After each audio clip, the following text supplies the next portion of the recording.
Welcome to the Leo. Tirumala లడ్డూలో నెయ్యి కల్తీ వ్యవహారం మీద సిట్ విచారణ జరుగుతుంది, మనందరికీ తెలుసు. అయితే గత 3 నెలల నుంచి ఈ సిట్ విచారణ అయితే హోల్డ్లో పడింది. దీంతో ఒక ప్రతిష్టంభన ఏర్పడింది. ఎప్పుడైతే వేగంగా జరుగుతున్నటువంటి సిట్ విచారణకు హైకోర్టులో బ్రేక్ పడిందో, దాంతో సిబిఐ డైరెక్టర్ స్వయంగా సుప్రీంకోర్టును అయితే ఆశ్రయించారు. నిన్న సుప్రీంకోర్టు మళ్ళీ తిరిగి విచారణను ప్రారంభించడానికి పూర్తి అధికారాలను ఇస్తూ గ్రీన్ సిగ్నల్ అయితే ఇచ్చింది. గతంలో హైకోర్టులో ఇచ్చినటువంటి తీర్పు మీద జస్టిస్ గవాయి ధర్మాసనం ఏదైతే ఉందో స్టే కూడా విధించింది. అసలు విషయం ఏంటంటే మనందరికీ తెలుసు, తిరుమల లడ్డూలో కల్తీ నెయ్యి వాడారు అనేది ప్రధాన ఆరోపణ. సరే, ఈ రాజకీయ ఆరోపణలు కాసేపు పక్కన పెడితే అది అవునా కాదా అనేది తేల్చడం కోసం సుప్రీంకోర్టు ఏం చేసింది, ఒక సిట్ని ఏర్పాటు చేసింది. ఆ సిట్లో కూడా ఇద్దరు సిబిఐ నుంచి 2 అధికారులు ఉండాలి, రాష్ట్ర పోలీసు శాఖ నుంచి 2 అధికారులు ఉండాలి, అలాగే ఫుడ్ సేఫ్టీ నుంచి ఒక సీనియర్ అధికారి ఉండాలి. సో వీళ్ళ 5గురితో కలిపి ఒక సిట్ను ఏర్పాటు చేసి స్వయంగా సిబిఐ డైరెక్టర్ పర్యవేక్షణలో ఈ కేసును విచారించాలని గతంలో సుప్రీంకోర్టు చెప్పింది. మనందరికీ తెలుసు, ఆల్రెడీ సిట్ వచ్చింది, ఏర్పడింది. ఎవరైతే నెయ్యి సరఫరా చేశారో ఆ డైరీ యజమానులు కావచ్చు, డైరెక్టర్లు కావచ్చు విచారించింది, చాలా మందిని అరెస్టు కూడా చేసింది. సరే, తరువాత ఏం జరిగింది, టిటిడి మాజీ చైర్మన్ మరియు ఎంపీగా ఉన్నటువంటి వైవి సుబ్బారెడ్డి పిఏ విచారణకు రావాలని చెప్పి జె వెంకట్రావు అనే ఒక అధికారి, తిరుపతి అడిషనల్ ఎస్పీగా ఉన్నటువంటి అధికారి నోటీసులు అయితే ఇచ్చారు. ఎవరికి ఇచ్చారు? సుబ్బారెడ్డి పిఏకి ఇచ్చారు. చిన్నప్పన్న, పేరు చిన్నప్పన్న. విచారణకు రావాలని నోటీసులు ఇస్తే అసలు వెంకట్రావు అనే అధికారి సిబిఐ నియమించిన అధికారే కాదు, సుప్రీంకోర్టు ఈ అధికారి నియామకాన్ని సమర్థించలేదు, కాబట్టి మేము విచారణకు రాము అని చెప్పి మొండికేశారు. మొండికేయటమే కాకుండా ఏం చేశారంటే హైకోర్టుకు వెళ్ళారు. ఎవరైతే వెంకట్రావు అనే అధికారి ఉన్నాడో ఈ అధికారి మమ్మల్ని విచారణకు పిలవడానికి అనర్హుడు, ఈ అధికారి అందులో భాగస్వామి కాదు, కాబట్టి మేము ఎల్లబోము అని చెప్పి హైకోర్టుకు వెళితే హైకోర్టు కూడా దాన్ని సమర్థించింది. జె వెంకట్రావు అందులో సంబంధం ఏంటి, జె వెంకట్రావు ఎందుకు వెళ్ళాడని హైకోర్టు సమర్థించి విచారణను స్టే చేసింది, విచారణ మీద స్టే విధించింది. అలాగే వైవి సుబ్బారెడ్డి పిఏను కూడా విచారణకు పిలవకుండా ఆ రోజు హైకోర్టు అయితే ఆదేశాలు ఇచ్చింది. సో దీంతో ఏం చేశారు, సిబిఐ డైరెక్టర్ స్వయంగా సుప్రీంకోర్టులో దీన్ని సవాల్ చేశారు. సుప్రీంకోర్టులో సవాల్ చేస్తే ప్రభుత్వం తరపున అంటే సిట్టు తరపున వాదనలు వినిపించిన వాదనలతో సుప్రీంకోర్టు ఏకీభవించింది.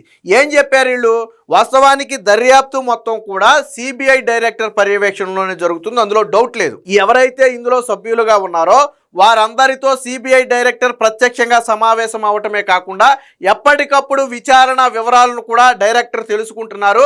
ఆయన అజమాయిషీలోనే ఈ విచారణ జరుగుతుందని చెప్పి ఆయన ఆమోదంతోనే వెంకట్రావు అనే ఒక అధికారిని నియమించుకున్నారు. సో అది కూడా ఒక పరిమిత అధికారాలతో, అంటే వెంకట్రావు అనే వ్యక్తి కేవలం సిట్టు డైరెక్టర్ నిర్దేశించిన లైన్లో విచారణ మాత్రమే చేయగలడు, కానీ ఎటువంటి నిర్ణయాలు తీసుకునే రైట్స్ ఆయనకి లేవు.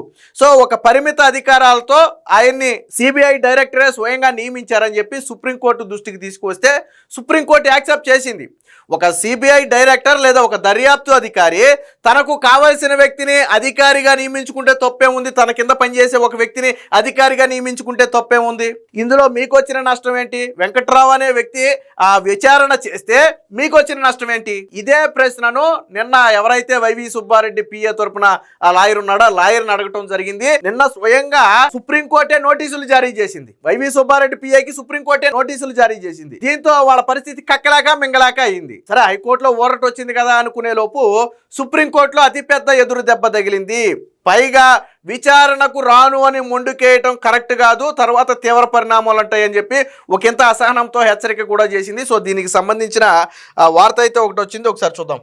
లడ్డూ సిట్కు పచ్చ జెండా, హైకోర్టు ఉత్తర్వులపై సుప్రీంకోర్టు స్టే. తిరుమల లడ్డూలో కల్తీ నెయ్యిపై సిట్ యథావిధిగా దర్యాప్తు చేయొచ్చు, నిర్దిష్ట అధికారిని దర్యాప్తు బృందం నియమించుకుంటే తప్పేంటి, పర్యవేక్షణ అంతా సిబిఐ డైరెక్షన్లోనే కదా. చీఫ్ జస్టిస్ బిఆర్ గవాయ్ అసహనం. అంటే నేను ఇందాకే చెప్పినట్టుగా సిబిఐ డైరెక్టర్ వచ్చి ప్రత్యేకంగా విచారణ చేయలేడు, తన కింద కొంతమంది అధికారులను నియమించుకుంటారు, వారి ద్వారా తన డైరెక్షన్లో విచారణ చేయిస్తాడు. కానీ ఇక్కడ వెంకట్రావు అనే అధికారి, పైగా ఇక్కడ వెంకట్రావుని నియమించుకోవడానికి ఒక రీజన్ ఉంది, ఆయన తిరుపతి జిల్లా అడిషనల్ ఎస్పీగా ఉన్నాడు. వాస్తవానికి ఈ వ్యవహారం అంతా ఏ జిల్లాకి సంబంధించిన వ్యవహారం? చిత్తూరు జిల్లాకు సంబంధించిన వ్యవహారం. తిరుమల అనేది ఆ జిల్లాలో ఉంది కాబట్టి. సో కాబట్టి అక్కడ అడిషనల్ ఎస్పీగా ఉన్నటువంటి వ్యక్తిని విచారణ అధికారిగా పెట్టుకున్నారు. అక్కడేమి వ్యక్తిగత కారణాలతో ఎక్కడో ఉన్న అధికారిని తీసుకొచ్చి పెట్టుకోలేదు. ఆయన ఆల్రెడీ తిరుపతి జిల్లాకి అడిషనల్ ఎస్పీ. సో ఆయనే విచారణ అధికారిగా పెట్టుకున్నారు. కాకపోతే ఈ వెంకట్రావు అనే వ్యక్తి పిలిస్తే మేమెందుకు వెళ్ళాలి, ఏదో ఒకటి చేసి విచారణ అడ్డుకోవాలి అనే ఉద్దేశంతోనే వాళ్ళు హైకోర్టు కూడా వెళ్లారు. తిరుమల లడ్డూ ప్రసాదం తయారీలో కల్తీ నెయ్యి వినియోగించారనే ఆరోపణలపై ప్రత్యేక దర్యాప్తు బృందం యథావిధిగా దర్యాప్తు కొనసాగించవచ్చని సుప్రీంకోర్టు తేల్చి చెప్పింది. ఈ సిట్లో తిరుపతి జిల్లా అదనపు ఎస్పీ జె వెంకట్రావును దర్యాప్తు అధికారిగా నియమించడాన్ని సమర్థించింది. ఆయన విషయంలో హైకోర్టు ఇచ్చిన ఉత్తర్వులను నిలిపివేసింది. సిట్ ఒక నిర్దిష్ట అధికారిని నియమించుకోవాలనుకుంటే అందులో తప్పేముందని చెప్పి ధర్మాసనం ప్రశ్నించింది. దర్యాప్తు మొత్తం సిబిఐ డైరెక్టర్ పర్యవేక్షణలోనే జరుగుతున్నప్పుడు విచారణ బాధ్యతలను సిట్ మరో అధికారికి అప్పగించడంలో ఎటువంటి తప్పు లేదు. నేను ఇందాక అదే చెప్పింది. మొత్తం సిబిఐ డైరెక్టర్ పర్యవేక్షణలో జరుగుతున్నప్పుడు తన కింద ఒక అధికారిని నియమించుకుని దర్యాప్తు చేయడం తప్పు కాదు. ఇదే విషయాన్ని సుప్రీంకోర్టు నిన్న కుండ బదులు కొట్టినట్టు చెప్పింది. సిట్ దర్యాప్తు పర్యవేక్షణకు వదిలేదు కదా, అది కేవలం తమ నియంత్రణలో పనిచేసే ఒక దర్యాప్తు అధికారిని మాత్రమే నియమించుకుందని స్పష్టం చేసింది. జగన్ ప్రభుత్వ సమయంలో తిరుమల శ్రీవారి లడ్డు తయారీలో కల్తీ నెయ్యి వినియోగం జరిగిందన్న ఆరోపణలపై అనేక మంది సుప్రీంకోర్టుకి వెళ్లారు. దాంతో సుప్రీంకోర్టు సిట్ ఏర్పాటు చేసింది. ఈ సిట్ లో కూడా ఎవరు ఉండాలనేది కూడా సుప్రీంకోర్టే డైరెక్షన్ ఇచ్చింది. అందులో ఇద్దరు సిబిఐ నుంచి ఉండాలని చెప్పింది, ఇద్దరు రాష్ట్ర పోలీస్ శాఖ నుంచి ఉండాలని చెప్పింది, ఒకళ్ళు ఫుడ్ సేఫ్టీ అధికారి. అంటే ఎక్కడా కూడా వన్ సైడ్ కాకుండా ఇప్పుడు పూర్తిగా రాష్ట్రం మీద వదిలేదు, ఫుడ్ సేఫ్టీ అధికారిని కూడా ఇందులో ఇన్వాల్వ్ చేశారు. సో కాబట్టి ఎక్కడా వన్ సైడ్ కాకుండా అటు కేంద్రం ఇటు రాష్ట్రం నుంచి రెండు పక్కల నుంచి కూడా అధికారులతో ఏర్పాటు చేసిన విభాగం ఇది. సో కాబట్టి ఇందులో ఎటువంటి అవకతవకలు జరగడానికి ఎట్టి పరిస్థితుల్లో అవకాశం లేదు. సో ఆహార భద్రత నుంచి ఒకళ్ళతో ఏర్పాటు చేసింది. కేసు దర్యాప్తులో భాగంగా పలువురిని విచారించింది, కొన్ని డైరీలో ఉన్నతాధికారులను అరెస్ట్ చేసింది, మనందరికీ తెలిసిందే. ఈ క్రమంలోనే విచారణకు రావాలని దర్యాప్తు అధికారిగా ఉన్నటువంటి వెంకట్రావు టీటీడీ మాజీ చైర్మన్ వైవి సుబ్బారెడ్డి పిఏ అయినటువంటి చిన్నప్పన్నకు నోటీసులు ఇచ్చారు. అయితే సుప్రీంకోర్టు మార్గనిర్దేశం ప్రకారం వెంకట్రావు నియామకం జరగలేదంటూ ఆయన ఇచ్చిన నోటీసులను చిన్నప్పన్న హైకోర్టులో సవాల్ చేశారు. వెంకట్రావు సిట్ సభ్యుడు కాదని, సుప్రీంకోర్టు నియమించలేదని, ఆయన దర్యాప్తు అధికారిగా కొనసాగడానికి వీల్లేదని, సిబిఐ డైరెక్టర్ సుప్రీంకోర్టు ఆదేశాలను ఉల్లంఘించారని హైకోర్టు గత నెల 10న అయితే ఆ తీర్పు అయితే ఇవ్వడం జరిగింది. వాస్తవానికి హైకోర్టు కూడా ఏంటంటే వైవి సుబ్బారెడ్డి వ్యాఖ్యలతో ఏకీభవించింది. ఏమని, ఆ వ్యక్తి సిట్ నియమించిన వ్యక్తి కాదు కదా, సో ఎలా దర్యాప్తు చేస్తాడనేది హైకోర్టు కోణం. బట్ సిబిఐ డైరెక్టర్ అనేది ఏంటి, నా డైరెక్షన్లో నేను ఒక అధికారి ద్వారా విచారణ చేయించడం తప్పు కాదు అనేది సిబిఐ డైరెక్టర్ ఉద్దేశం. సో సుప్రీంకోర్టు సిబిఐ డైరెక్టర్నే సమర్థించింది. ఆయన డైరెక్షన్లో ఇంకో వ్యక్తి విచారణ చేయొచ్చు. ఇక్కడ విషయం ఏంటంటే వెంకట్రావు విషయం కాదు, వాస్తవానికి వాళ్ళకి వైవి సుబ్బారెడ్డి పిఏ విచారణకు వెళితే ఎక్కడ భాగోతం బయటపడుతుందో అనేది వాళ్ళ భయం. ఇప్పటి వరకు వెంకట్రావు సిట్టు దర్యాప్తు సభ్యుడు కాదని ఎందుకు కోర్టుకెళ్ళాలా, కరెక్ట్గా వైవి సుబ్బారెడ్డి పిఏకి నోటీస్ ఇచ్చాక ఎందుకు కోర్టుకెళ్లారు? వాస్తవానికి మీకు ఆయన సభ్యుడు కాదు అని మీకు అనిపించింది, సభ్యుడు కాని వ్యక్తి విచారణ చేస్తున్నాడని మీకు తెలుసు. మరి ఇంతమందిని అరెస్టు చేసి ముందు అన్ని రోజులు విచారణ చేశారు కదా, ఆ సమయంలో మరి ఎందుకు మీరు కోర్టుకెళ్ళాలా?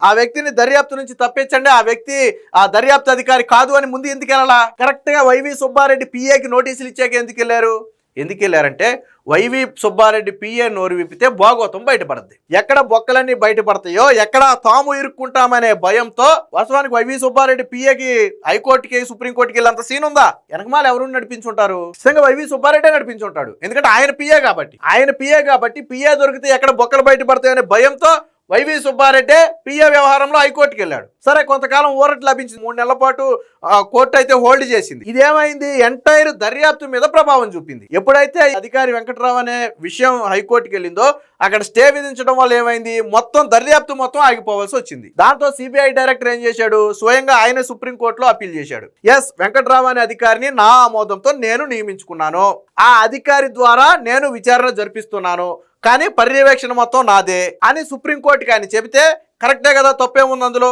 సిబిఐ డైరెక్టర్కి చాలా తలనొప్పులు ఉంటాయి. అలాంటి వ్యక్తి తన పర్యవేక్షణలో ఇంకొక అధికారిని నియమించుకుని విచారణ చేస్తే తప్పేంటి? చేసుకోవచ్చు, అందులో తప్పే లేదు. పైగా విచారణ ఆగకుండా కొనసాగాలని చెప్పి సుప్రీంకోర్టు తేల్చి చెప్పింది. దీంతో ఇప్పుడు రెట్టింపు ఉత్సాహంతో, రెట్టింపు వేగంతో సిబిఐ తన పని చేయబోతుంది. సో దీనికి సంబంధించిన వార్త అయితే ఇక్కడ చూడొచ్చు. ఈ తీర్పును సిబిఐ డైరెక్టర్ గత నెల 5న సుప్రీంకోర్టులో సవాల్ చేశారు. పిటిషన్ శుక్రవారం విచారణకు వచ్చిన నేపథ్యంలో త్రిసభ్య ధర్మాసనం సిబిఐ తరపున సోలిసిటర్ జనరల్ మెహతా వాదనలు వినిపించారు.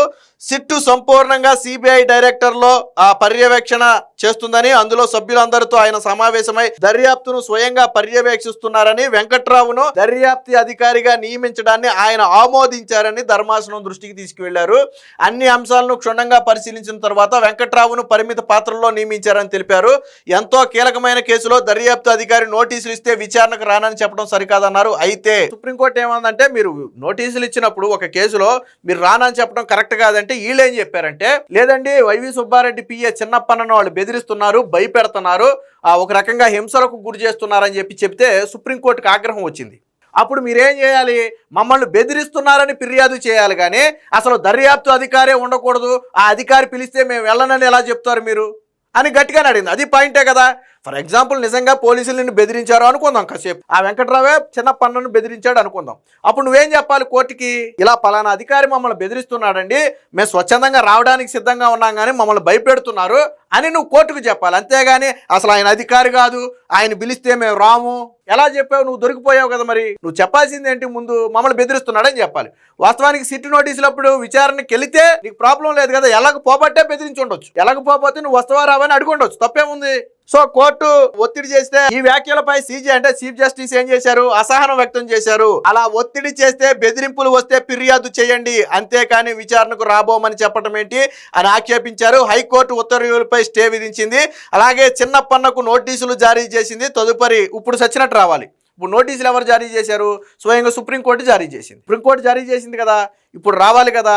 సో ఇది అంటే వాస్తవానికి కొన్ని రోజులు ఈ కేసు హోల్డ్ అయినప్పటికీ కూడా మళ్ళీ గ్రీన్ సిగ్నల్ అయితే లభించింది. దీంతో ఇప్పుడు నష్టం ఎవరికయ్యా, ఎవరికి భయం పట్టుకుందంటే వైవి సుబ్బారెడ్డికి వాళ్ళ పిఏకి భయం పట్టుకుంది. ఎందుకంటే పిఏ రేపు విచారణలో ఏం చెప్తాడు, పిఏ నుంచి రేపు విచారణలో ఏం రాబడతారో అది ఎవరి మెడకు చుట్టుకుంటుంది అనేది కదా వాళ్ళ భయం. సో ఖచ్చితంగా పిఏనైతే విచారణకు రావాలి. రెండోది, వెంకట్రావును దర్యాప్తు అధికారిగా కొనసాగించడానికి కూడా సుప్రీంకోర్టు ఆమోదం తెలిపింది. కాబట్టి ఇక ముందు ఎవరు ఆయన దర్యాప్తు అధికారి కాదు, ఆయనకి సంబంధం లేదు, ఆయన పిలిస్తే మేము రాము లాంటి వ్యాఖ్యలు చేయడానికి కూడా అవకాశం లేదు. ఏది ఏమైనా సుప్రీంకోర్టు తీర్పు అనేది వైవి సుబ్బారెడ్డికి అతిపెద్ద చెంపదెబ్బని చెప్పొచ్చు. Please subscribe to Leo news for more videos.